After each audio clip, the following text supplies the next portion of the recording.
In this video I'm going to go through the 2009 Junior Cert Higher Level question 2 on rotations. Nice little question here. The figure shows the elevation and plan of a birthday card. The logo is based on, and I'm going to start underlining then straight away, the logo is based on a regular hexagon, A, B, C, D, E, F, and a square. So a regular hexagon right here, A, B, C, D, E, F, and a square attached on it, point D, square being the same height as the hexagon. The card is rotated about point O here in plan, which is this hinge line down along here, and as shown by the broken line, so it rotates out to an angle of 45 degrees. So we draw the given elevation in the plan. Now they're giving us a little hint here, showing clearly how to determine the size of the logo. So there's, you know, like many of these questions, there's a difficult little construction in there someplace. So this logo here with the hexagon and square 90mm long is the one that puts us thinking. And part B is projecting in view of the birthday card in the direction of arrow A to show the card in its rotated position. So projecting it over here and drawing it in its rotated position.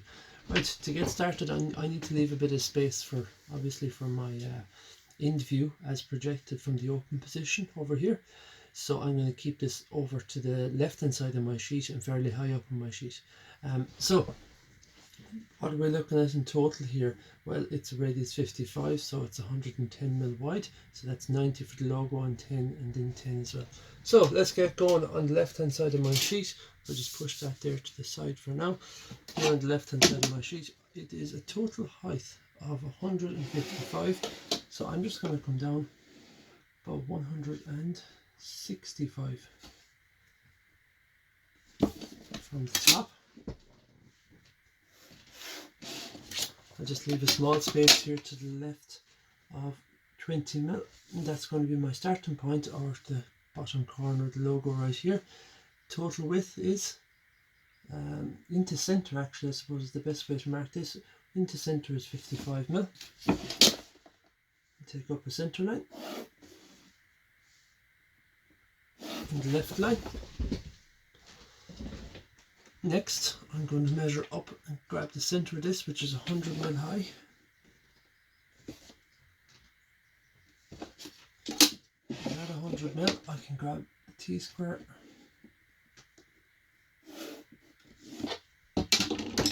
and I put a top on this.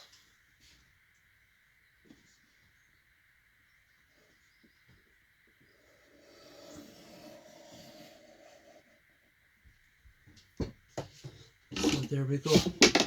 On the right hand side here, just go ahead and bring it straight down. And the left, we can heavy in what needs to be heavy, right there. And along the base. So that's the first part done. Next part is, I might just put that S in up top because it's really simple. I think really it's 36mm total in width, so that is 18mm to the left and to the right. So 18mm left and right, and then it's looking like 12, 12 and 12. So everything here is based on little 12mm squares. So 12, 24, 36 there. I might just one vertical line, and I'll see what I'm dealing with then. So it goes up by, it's 60 in total, so that's 1, 2, 3, 4, 5 equal squares, 5 12s, 60. So that is looking like, I might just go to the 100 here.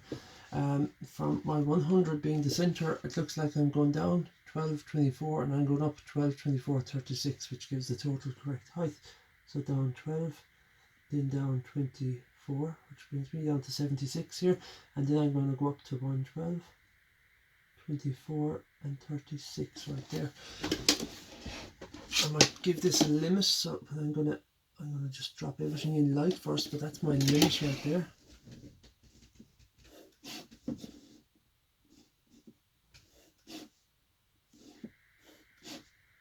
We have that. We have second last, and we have our final mark.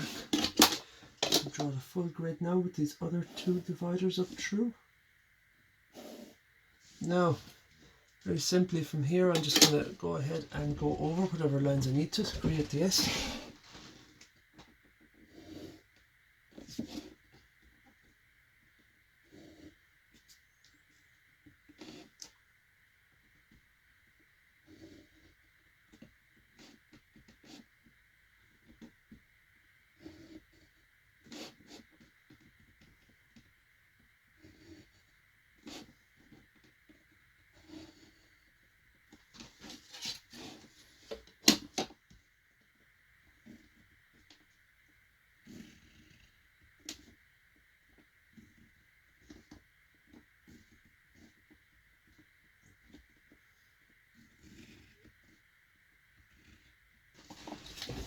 have the S just heavied in nicely there.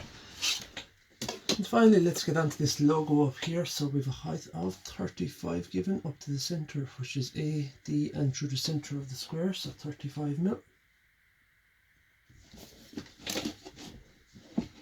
And just take that along using my T-square.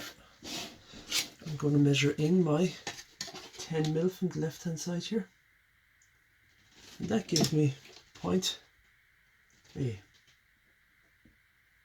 Now, what we need to recognize and realize here is that we can't draw this in one simple step. We don't know what size the hexagon or the square is. We just know that combined they add up to 90 millimeters. So we need to go ahead and draw a small version, or one that's too big, it doesn't really matter. We're going to go and draw a regular hexagon and a square attached.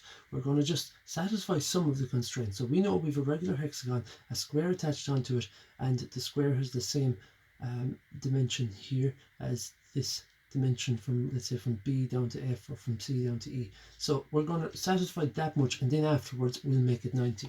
So I'm going to go ahead and just, as I said, I'm going to draw a hexagon first of all. So up and down at 60. I'm going to completely guess what measurement here, and it really doesn't matter. I'm going to just pick a point and just stop there. Okay. I'll take that along. Now I could just bring it straight down, I suppose, now at this stage. Let's grab a different pencil for that. Bring it straight down into my other 60-degree line here. And like all hexagons, that's going to be straight across. And I can then grab the compass and take the edge length that I have just set up here. I'm going to just check that to make sure it's accurate above as well, which it's, yeah, it's pretty good. I'm going to go along and get this top of it, which will in turn give me the position of the bottom. And I'll come back down to the centre line at 60 degrees again. And back up at 60 degrees. So there we go, there's a hexagon. No idea what size it is, but we've it drawn in it. And that would be the resulting square that goes with that hexagon.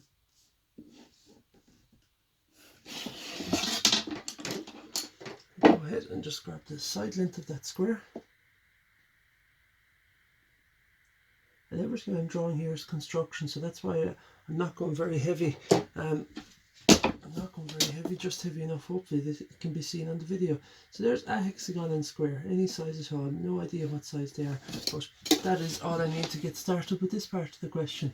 So once that's drawn, I need to now solve what they want me to solve in the question, which is a hexagon and square. So I have a hexagon and square, and they have this common width here.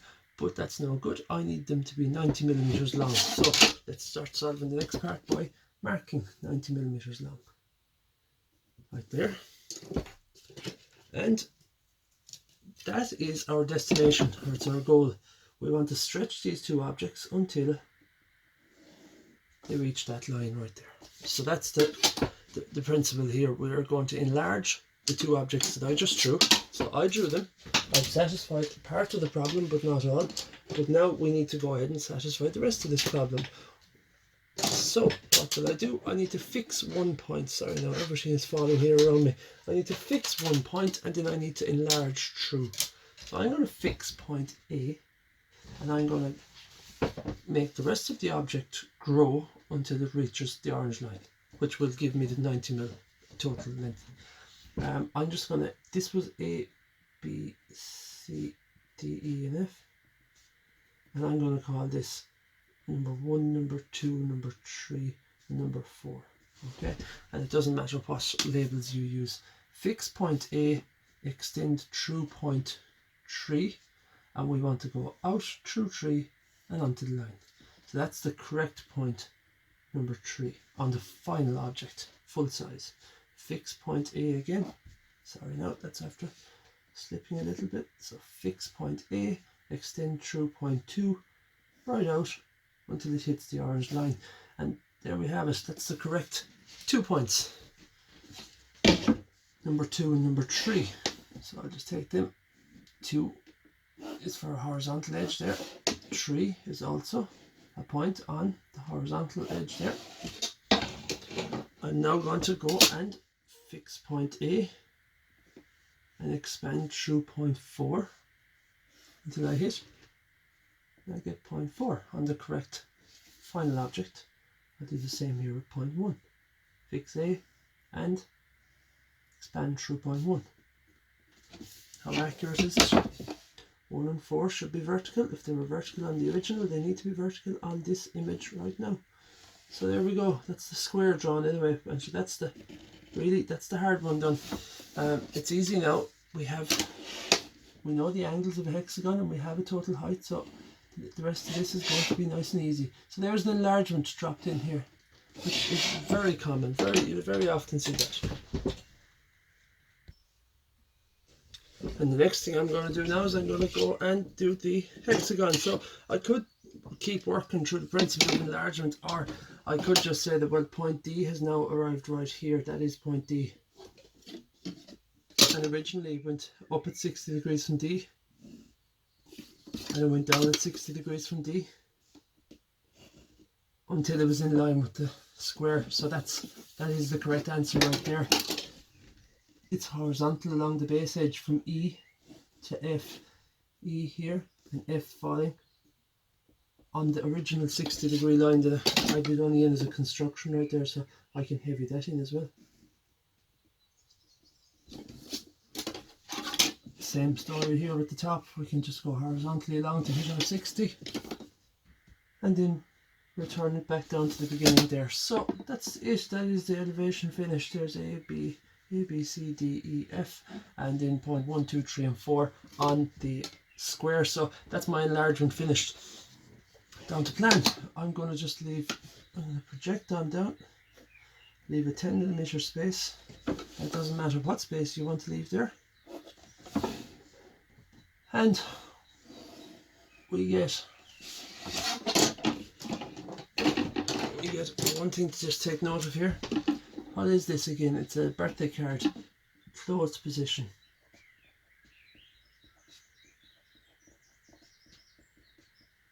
Of card. That is the closed position. And that right there is a point of view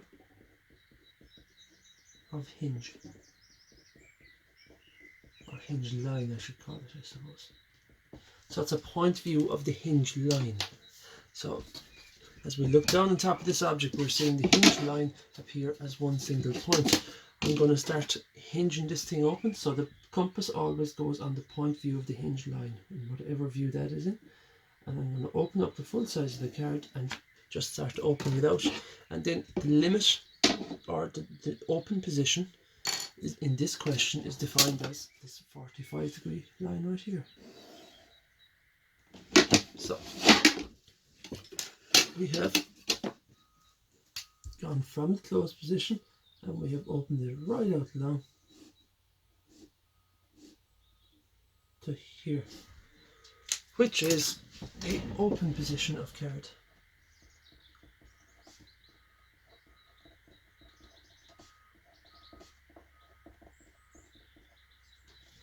So there we go.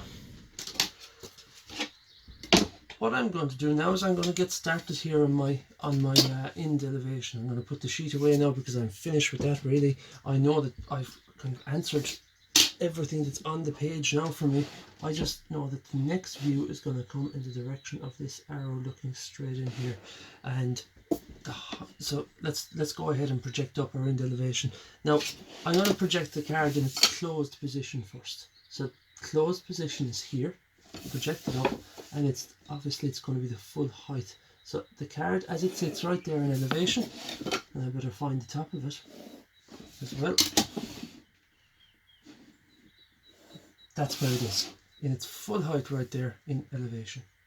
If I've already used 1, 2, 3, 4. I'm going to call this card 5, 6, 7, 8, and 9. Okay.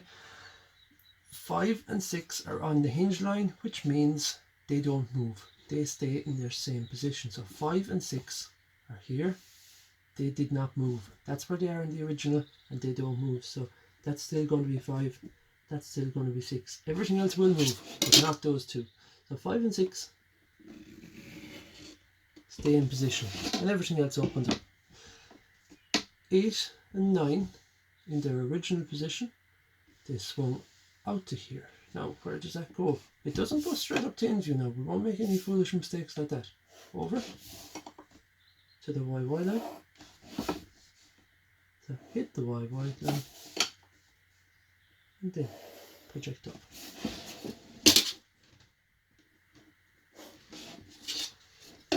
So points 8 and 9 lie somewhere along that line. And where do they lie? Well, 9 is here. Heights don't change as the card opens, or let's just say a more real life example, as a door opens, the height of the handle of that door doesn't change. So point 8 came down to the plan, swung open, and was projected up onto the same height. So there's point 8 right there. Time to heavy in that edge.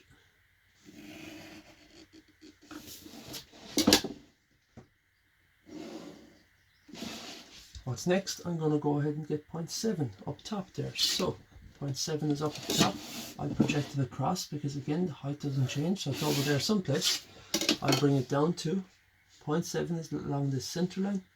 I'll bring it to its original position in plan. I'm going to get my compass back onto the hinge, the point view of the hinge. Open up point 7. Project it to my end view.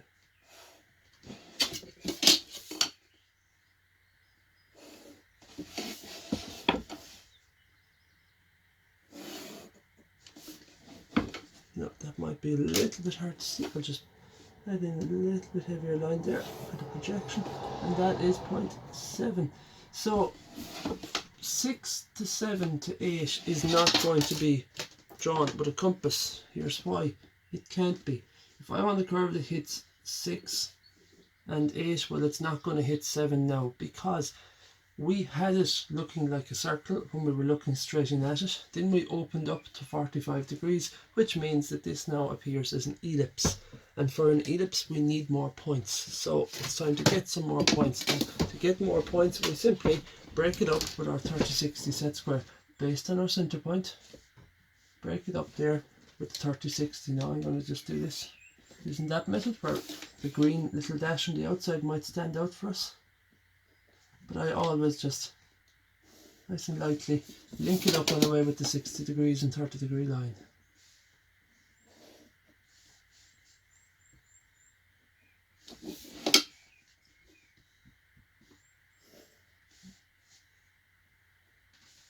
And there we go. Now, what points are we looking at here? What numbering system have I still, how far have I gone? I've gone from 1 to 9. Okay, that's 10, 11, point 12 and point 13 right there. Now, ideally it would all be in order. I don't want to kind of assume that we know it, but if I was going through this myself, it would be 5, 6, 7, 8, 9, 10, 11, 12, 13. But it's okay. At the start, we can go with the basics and build it up. 5, 6, 7 at the top, 8 and 9. But along the way from 6 to 7, I need points 10 and 11. And after 7, going towards 8, I need points 12 and 13. So that'll take me around the curve. It'll get, if I can find points 10 and 11, I have enough points in to freehand in this curve. So, same principles apply here. Point 10 is a point on the curve in the original position. I'm going to go and draw all 4 points now at the same time, I think, not just to save a little bit of time, make it more efficient. So we'll take 10, 11, 12 and 13 down into the original position on the door. We'll drop the compass here in the corner in the point view of the hinge line, and we'll open up the door. And with the opening of the door, every point goes with it. So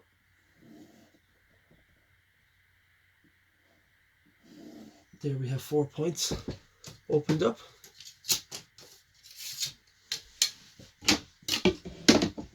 And we'll project them onto the YY line.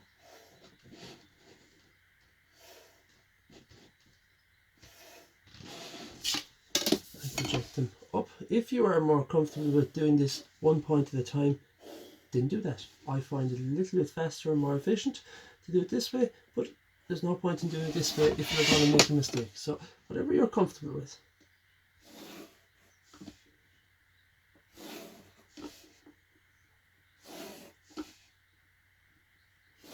Them all projected up.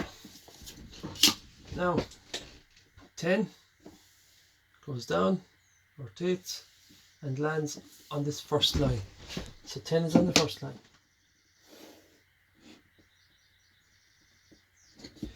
That means 11 is going to be on the second line.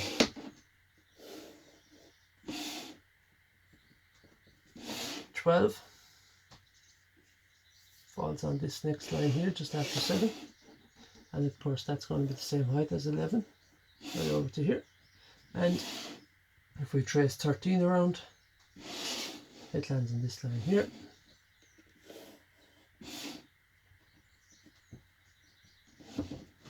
And there's all the points on that freehand curve. So that's the curve dealt with, just to take a few seconds to freehand in through all those points.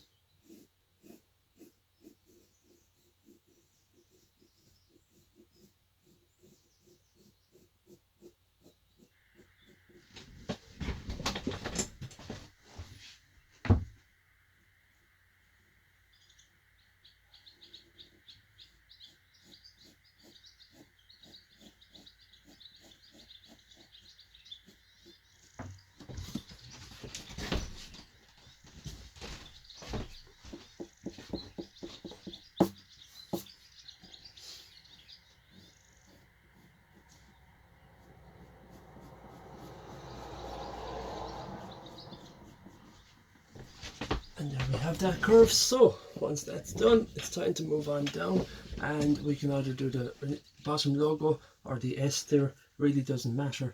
I'm going to go and do the S first and leave the logo until last. So for the S, I'm going to start off by bringing, how many points? I just have, so there's 1, 2, 3 and 4 to be brought to plan down to the original position and to be rotated around in and projected onto the end elevation. So we bring all 4 projections to the original position, and then we can rotate all 4 around to the open position.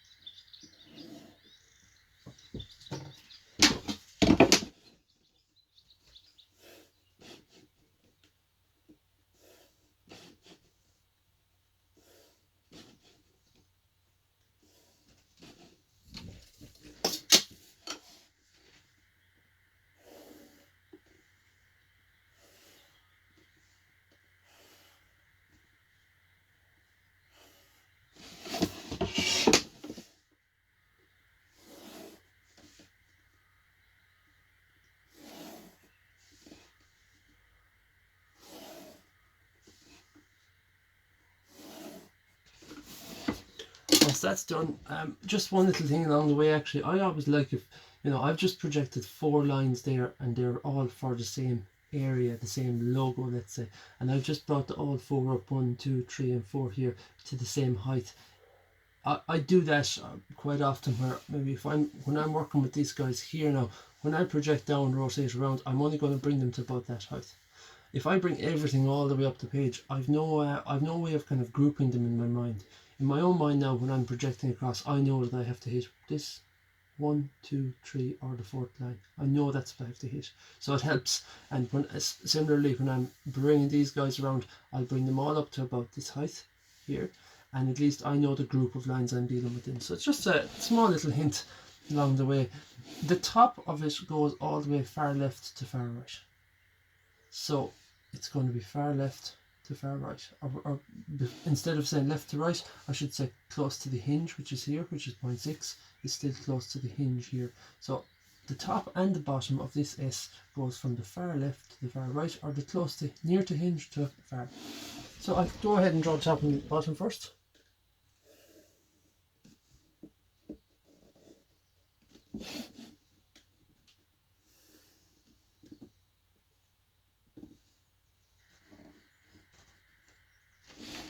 Now,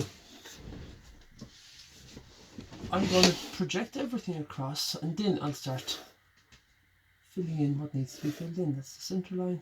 Then I have another 2 12mm heights to mark up. Okay. I'll start off now by drawing my first 12, skipping the space, and then drawing the 1, 2, 3 here. Where are they? Well, if I trace them all the way around in my drawing, they're here on the left hand side. Again, what was close to the hinge is still close to the hinge line. So they go up 1, skip 1, and then up 3. And on the far side here it's the opposite, it's down 1, skip 1, and then down 3. And if you get it, you get it at this stage, and if you don't, then you need to keep tracing around and making sure you get all the correct points here. I'm going to go ahead now without delaying too much and fill in the rest of this logo.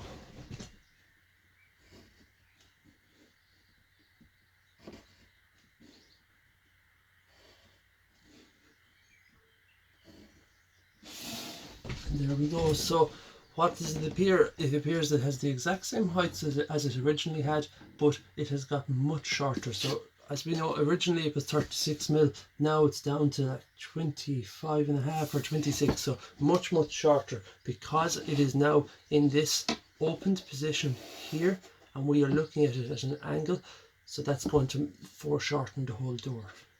Finally, let's get down to this logo detail right here. Now this is where it's going to get busy, but the only good news is there's very few projections going across. It is just 1, 2, and a center line 3. So that's the only good news, I suppose. I know now when I come across from my plan, I'm going to be falling on one of these 3 lines.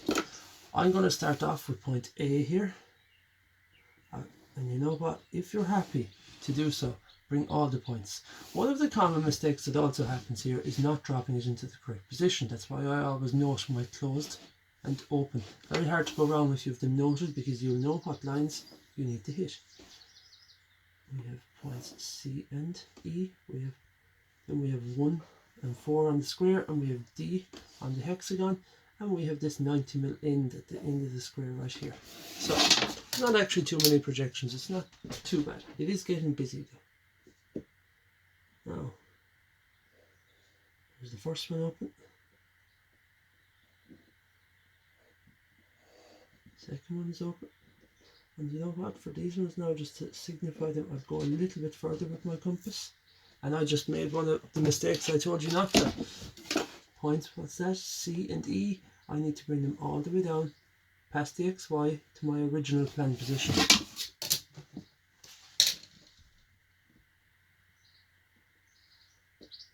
There's for points C and E. And I'll take them on a bit further, just to quick way for me to find them now when I start projecting across.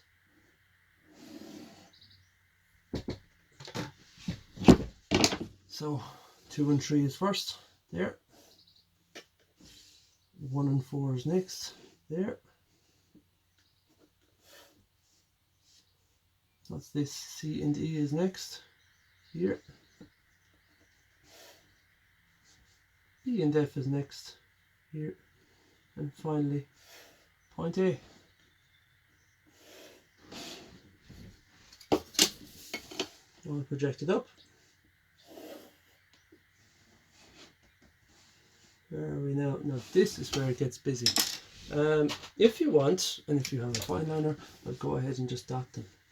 So it goes around there and to there. Okay, this one here goes around to here and to here. Everyone has different methods of doing this now. You could easily work ahead and hopefully not make any mistake, but I just think maybe some little system like this takes a few seconds, and it just ensures that you're not going to make any errors as you progress to the hardest part and the finishing part of this drawing. So I've dotted them all now. That's all my projections right there. So from each yellow dot now, I'm going to project up to the elevation. And again, if I wanted to, once I project up, I can just put a little dot standing as well. That just means that I have traced my points around. I won't be making any mistakes. And my next one here.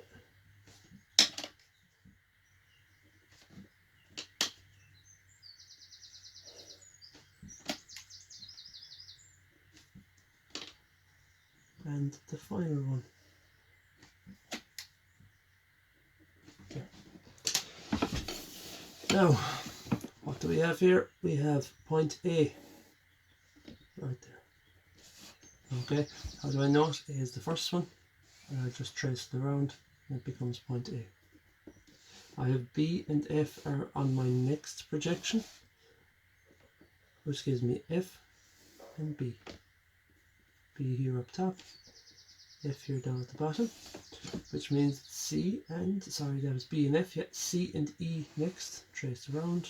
I have my yellow mark to signify here. I have my yellow mark to signify here. And what did I say that is? C and E. C and E. So point E down below, point C up top, C, E. Point D is going to be along the center. Point 1 and 4 I'm going to look for next. So 1, D and 4 all fall in line. So down and onto my yellow, onto my yellow, onto my yellow there. So 1, 4 and D. Point 1, point D and point 4. 1, D, 4. And the final one, 2 and 3.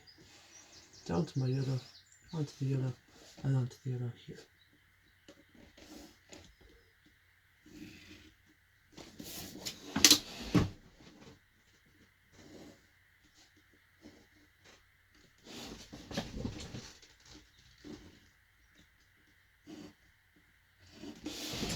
My numbering, that's 2 and that's 3. And these are not going to be a 60-degree angle this time. Once the door, or the card in this case, opened, these angles all changed.